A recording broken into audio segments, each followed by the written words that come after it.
517 ಕೋಟಿ ರೂಪಾಯಿ ರಾಜ್ಯ ಸರ್ಕಾರವನ್ನ ನಾವು ಭರಿಸಿದ್ದೇವೆ. ನಾನು ಪತ್ರ ಬರೆದೆ ಮಂತ್ರಿಗಳಿಗೆ, ಸರ್ ನಿಮ್ದು ಇನ್ನೂ ದುಡ್ಡು ಬಂದಿಲ್ಲ, ನಮ್ಗೆ 7,500 ಕೋಟಿ ರೂಪಾಯಿ ಚಿಲ್ಲರೆ ಬರಬೇಕು ಅಂತ ಕೇಳಿದಾಗ ನನ್ಗೆ ವಾಪಸ್ ಪತ್ರ ಏನ್ ಬರ್ದಿದ್ದಾರೆ ಗೊತ್ತಾ? ನಮ್ಮ ಹತ್ರ ದುಡ್ಡಿಲ್ಲ, ನೀವು ಕಟ್ಟಿ ಮುಂದಿನ ಆರ್ಥಿಕ ವರ್ಷದಲ್ಲಿ ನಾನು ನಿಮ್ಗೆ ಏನು ಪಾವತಿ ಮಾಡ್ತೀವಿ. ಲಿಟರ್ ಇದೆ, ತೋರಿಸುವ. ಇವ್ರ ಯೋಗ್ಯತೆಗೆ ಸರಿಯಾಗಿ ನೋಡ್ಕೊಳಕ್ ಆಗಿಲ್ಲ ಆರ್ಥಿಕ ನೀತಿಗಳು. ಇವತ್ತು ಬಂದು ನಮ್ ಕತೆ ಹೇಳ್ತಾರೆ. ನಮ್ ತೆರಿಗೆಯಿಂದ ಇವತ್ತು ರಾಷ್ಟ್ರ ನಡೀತಾ ಇದೆ ಸ್ವಾಮಿ. ನಾವು ಕಟ್ಟುವ 1 ರೂಪಾಯಿಗೆ ಇವತ್ತು ನಮ್ಗೆ ವಾಪಸ್ ಬರ್ತಾ ಇರೋದು ಎಷ್ಟು ದುಡ್ಡು? ನಮ್ಗೆ 13 ಪೈಸೆನೂ ಸರಿಯಾಗಿ ಬರ್ತಾ ಇಲ್ಲ. ನಮ್ಗೆ ಮಾಡ್ತಾ ಇದ್ದಾರೆ ಅಂದ್ರೆ ಬಿಜೆಪಿಯಲ್ಲಿ ಇರುವ ಆಕ್ರೋಶಗಳನ್ನ ಮುಚ್ಚಾಕ್ಲಿಕ್ಕೆ ಮಾಡ್ತಾ ಇದ್ದಾರೆ. ಈಗ ಡೀಸೆಲ್ ಪೆಟ್ರೋಲ್ ಬೆಲೆ ಏರಿಕೆ ಆಗಿದೆ ಅಂತ ಹೇಳ್ತಾರಪ್ಪ.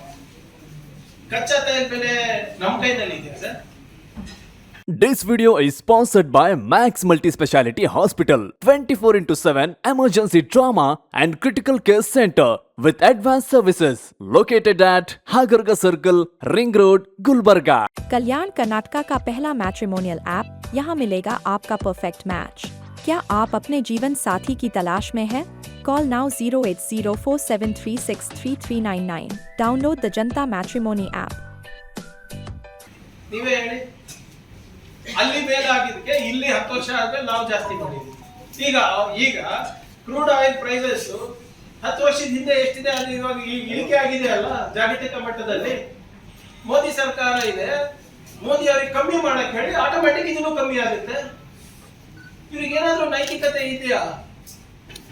ಜನ ಯಾಕೆ ಇವರಿಗೆ ಅಬ್ಕಿ ಬಾರ್ 400 ಪಾರ್ ಘೋಷಣೆ ಅಂತ ಕೇಳ್ಬಿಟ್ಟು ಯಾಕೆ ಇವರಿಗೆ ಇದು ಕೊಟ್ಟಿಲ್ಲ ಅಂದ್ರೆ ಇವರಿಗೆ ಮ್ಯಾಂಡೇಟ್ ಬೆಲೆ ಏರಿಕೆನೂ ಕೂಡ ಒಂದೇ, ಅದನ್ನು ಕಾರಣ ಅಲ್ವಾ? ರಾಜ್ಯ ಸರ್ಕಾರ ಹೇಗೆ ಕಾರಣಭೂತರಾಗ್ತಾರೆ ಇದಕ್ಕೆ ಹೇಳಿ? ಇದೆಲ್ಲ ಕೂಡ ನಮ್ಮ ಕೈನಲ್ಲಿ ಇದೆ. ಆರ್ಥಿಕ ನೀತಿಗಳು, ರಾಷ್ಟ್ರ ಆರ್ಥಿಕ ನೀತಿಗಳು. ಅವ್ರು ಜಾಸ್ತಿ ಮಾಡಿದಾಗ, ಅವ್ರು ಟ್ಯಾಕ್ಸ್ಗಳು ಜಾಸ್ತಿ ಮಾಡಿದಾಗ, ಇಲ್ಲ ಇದು ರಾಷ್ಟ್ರದ ಒಂದು ಬಲಿಷ್ಠ ರಾಷ್ಟ್ರ ಕಟ್ಟಲಿಕ್ಕೆ ಅಂತ ಅವ್ರು ಹೇಳ್ತಾರೆ. ಹೌದಾ ಇಲ್ಲ? ಅವ್ರು ಯಾವಾಗ ಟ್ಯಾಕ್ಸ್ ಜಾಸ್ತಿ ಮಾಡಿದ್ದಾರೆ, ಸೊಂಕು ಜಾಸ್ತಿ ಮಾಡಿದ್ದಾರೆ, ಅವಾಗೆಲ್ಲ ಹೇಳಿದ್ದೇನು? ಇಲ್ಲಪ್ಪ ಇದು ರಾಷ್ಟ್ರ ಬಲಿಷ್ಠ ಮಾಡ್ಲಿಕ್ಕೆ, ಆರ್ಥಿಕ ವ್ಯವಸ್ಥೆಯನ್ನು ಸುಭದ್ರಗೊಳಿಸ್ಲಿಕ್ಕೆ ಅಂತ. ಅವ್ರು ಮಾಡಿದ್ರೆ ಮಾಸ್ಟರ್ ಸ್ಟ್ರೋಕ್ಗಳು, ನಾವು ಮಾಡಿದ್ರೆ ಸಮಸ್ಯೆ ಆಗ್ತದ ಜನರಿಗೆ. ಈಗಲೂ ಅದೇ ಹೇಳ್ತಾ ಇದ್ದೀನಿ, ದಯವಿಟ್ಟು UPA ಸಂದರ್ಭದಲ್ಲಿ ಎಷ್ಟು ಇತ್ತು ಪೆಟ್ರೋಲ್ ಡೀಸೆಲ್ ದರ ಅಷ್ಟಕ್ಕೆ ತಗೊಂಡು ಬನ್ನಿ, ಅದು ಆಟೋಮ್ಯಾಟಿಕ್ ಕಮ್ಮಿ ಆಗ್ತದಲ್ಲ ನಮ್ದು. ಅದು ಜನ ಆಕ್ರೋಶ ಏನ್ ರ್ಯಾಲಿ ಇದು? ಬೋಗಸ್ ರ್ಯಾಲಿ ಇದೆ. ಈಗ ತಾನೇ ಚಿತ್ತಾಪುರಿಗೆ ಬರ್ತಾ ಇದ್ದೆ, 50 ಜನ ಇಲ್ಲ ಅಲ್ಲಿ. ಆಟೋನಲ್ಲಿ ಮಾತ್ರ ಪಾಪ ಕೂಗಕ್ಕೆ ಹೋಗ್ಲಿಕ್ಕೆ ಇಟ್ಕೊಂಡಿದ್ದಾರೆ. ಇವರು ಮಾಡ್ತಾ ಇರೋ ಆರ್ಥಿಕ ನೀತಿಗಳಿಂದ ಇವತ್ತು ನಮ್ಮ ರಾಜ್ಯಕ್ಕೆ ಅಫೆಕ್ಟ್ ಆಗ್ತಾ ಇದೆ. ಎಲ್ಲಿದ್ದಾರೆ ಕೇಂದ್ರ ಸರ್ಕಾರ? ದುಡ್ಡು ಬರ್ತಾ ಇದೆಯಾ? ಇಲ್ಲಿ ಎಲ್ಲ ಪ್ರಾಜೆಕ್ಟ್ಗಳು ನಿಂತೋಗಿದೆ. ಈಗ ಕಲಬುರಗಿ MP ಅವರು ಎಲೆಕ್ಟ್ ಆದ್ಮೇಲೆ ಸ್ವಲ್ಪ ಕಚೇರಿಗಳು ಅಡ್ಡಾಡಿದ್ಮೇಲೆ ಇವಾಗ ಸ್ವಲ್ಪ ದುಡ್ಡು ಬಿಡುಗಡೆ ಆಗಿದೆ CRF ಇಂದ. ಇದ್ರೆ ಸೆಂಟ್ರಲ್ ಸ್ಪಾನ್ಸರ್ಡ್ ಸ್ಕೀಮ್ಸ್ ಮುಂಚೆ 40-60 ಇತ್ತು. ನಮ್ಮ ಪಾಲು 40%, 60% ಕೇಂದ್ರದ ಇರ್ತಾ ಇತ್ತು. ಇವಾಗ ಎಷ್ಟಿದೆ? ಉಲ್ಟಾ ಆಗಿದೆ, 60-40. ಫೋಟೋ ಮಾತ್ರ ಹೌದು. ಜಲ್ ಜೀವನ್ ಮಿಷನ್ ಏನು 50-50 ಇದೆ ನಮ್ದು. ಫೋಟೋ ನಂದು ನೋಡಿದ್ದೀರಾ ಯಾವತ್ತಲ್ಲ ಫೋಟೋ? JJM ನಲ್ಲಿ ಹೋಗಿದ್ದಾರೆ. ಕರ್ನಾಟಕಕ್ಕೆ ಏನ್ ಕೊಟ್ಟಿದ್ದಾರೆ, ಕನ್ನಡಿಗರಿಗೆ ಏನ್ ಕೊಟ್ಟಿದ್ದಾರೆ? ನಮ್ಮಲ್ಲಿ ಬರುವಂತ ಬಂಡವಾಳ ಎಲ್ಲ ಗುಜರಾತಿಗೆ ತಗೊಂಡು ಹೋಗ್ತಾ ಇದ್ದಾರೆ, ಅಸ್ಸಾಮಿಗೆ ತಗೊಂಡು ಹೋಗ್ತಾ ಇದ್ದಾರೆ. ಅದ್ರ ಬಗ್ಗೆ ಮಾತಾಡಕ್ ತಯಾರಿದಾರ? ಕುಮಾರಣ್ಣ ಅವರು, ನಿರ್ಮಲಾ ಸೀತಾರಾಮನ್ ಅಕ್ಕ ಅವರೆಲ್ಲರೂ ಮಾತಾಡಕ್ ತಯಾರಿದಾರ? ಅಲ್ಲ, ಅಪೋಸಿಷನ್ ಇಲ್ಲದೆ ನೀವು ಕೂಡ ಹೋರಾಟ ಮಾಡಿ ನೀವು ಬೀದಿಗಿಳಿದ್ರಿ. ಈಗ ತಪ್ಪಿದೆ ಅಂತ ಹೇಳ್ತಾ ಇದ್ದೀನಿ. ಈಗ ಲಗಾಮ್ ನಿಮ್ ಕೈನಲ್ಲೂ ಇದೆ ಅಲ್ಲ, ನಮ್ ಕೈಲಿ ಏನಿದೆ? ರಾಜ್ಯದ ಲಗಾಮ್ ನಮ್ ಕೈಲಿದೆ, ನಾವು ಪ್ರಾಮಾಣಿಕವಾಗಿ ಮಾಡ್ತಾ ಇದೀವಿ. We are number 2 highest in GST collection. We are number 2 in IT. ನಮ್ಮ ಕನ್ನಡಿಗರ ಬೆವರು ಏನಿದೆ, ನಮ್ಮ ರಕ್ತ ಕುದಿಸಿ ನಾವು ಕೆಲಸ ಮಾಡಿ ಇವತ್ತು ನಾವು ನಮ್ಮ ತೆರಿಗೆ ಕಟ್ತಾ ಇದ್ದೀವಿ. ಯಾರಾದ್ರೂ ನಂಬರ್ 1 ಇದೀವಿ IT ವಲಯದಲ್ಲಿ. 4.5 ಲಕ್ಷ ಕೋಟಿ ರೂಪಾಯಿ ನಾವು IT ಎಕ್ಸ್ಪೋರ್ಟ್ಸ್ ಕೊಟ್ಟಿರೋದು ನಾವು ಕರ್ನಾಟಕದಿಂದ ಸರ್. 1 ರೂಪಾಯಿನ ಬರ್ತಾ ಇದೆ ನಮ್ಗೆ. ಕೇಳತಪ್ಪ ಬಂದ್ರೆ ಏನಾಗುತ್ತೆ? ಇಲ್ಲಿ ನಮ್ಮ ಕಲ್ಯಾಣ ಕರ್ನಾಟಕಕ್ಕೆ ಬರುತ್ತಲ್ವಾ? ಒಂದು ಕೌಂಟರ್ ಕೊಡ್ತೀವಿ, ಆಮೇಲೆ ಕೊಡೋದೇನಿದೆ? ನಾವು ಒಂದು ನಿಯಮ ಮಾಡಿದ್ದೇವೆ, ನಾವು ಒಂದು ವಿಧೇಯಕ ತಂದಿದ್ದೀವಿ. ಆ ವಿಧೇಯಕ ಎಲ್ಲಿ ಅಂಗೀಕಾರ ಆಗಿದೆ? ಮೇಲ್ಮನೆಯಲ್ಲಿ ಮತ್ತು ಕೆಳಗಿನ ಮನೆಯಲ್ಲಿ ಅಂಗೀಕಾರ ಆಗಿದೆ. ಅಂಗೀಕಾರ ಆದ್ಮೇಲೆ ಅದು ನಿಯಮ ಆಗ್ಬೇಕಲ್ವಾ? ವಿಧೇಯಕ ಅನುಷ್ಠಾನಕ್ಕೆ ಬರ್ಬೇಕಲ್ಲ. ಅದಕ್ಕೆ ರಾಜ್ಯಪಾಲರು ಅಡ್ಡಿಪಡಿಸೋದು ಎಷ್ಟು ಕರೆಕ್ಟ್? ಅಸೆಂಬ್ಲಿ ಪಾಸ್ ಆಗಿದೆ, ನಾವೇನು ಆರ್ಡಿನೆನ್ಸ್ ತಂದಿಲ್ಲ. ನಮ್ದು ಆಮೇಲೆ ಹೌದು ನಾವು ಏನೋ ಬೇರೆ ವಿಭಿನ್ನವಾಗಿ ಮಾಡ್ತಾ ಇದೀವಿ, ವಿನೂತನವಾಗಿ ಮಾಡ್ತಾ ಇದೀವಿ, ಅಧಿಕಾರ ಕಸ್ಕೊಳ್ಳುವಂತ ಕೆಲಸ ಮಾಡ್ತಾ ಇದೀವಿ, ಏನು ಸಂವಿಧಾನವನ್ನ ನಾವು ಏನೋ ಒಬ್ಬರೇ ಮಾಡ್ತಾ ಇದೀವಿ ಅಂದ್ರೆ ನೀವು ಬನ್ನಿ. ಆಸ್ ಅ ಗವರ್ನರ್ ನಿಮ್ಗೆ ಎವ್ರಿ ರೈಟ್ ಇದೆ, ಹಕ್ಕಿದೆ.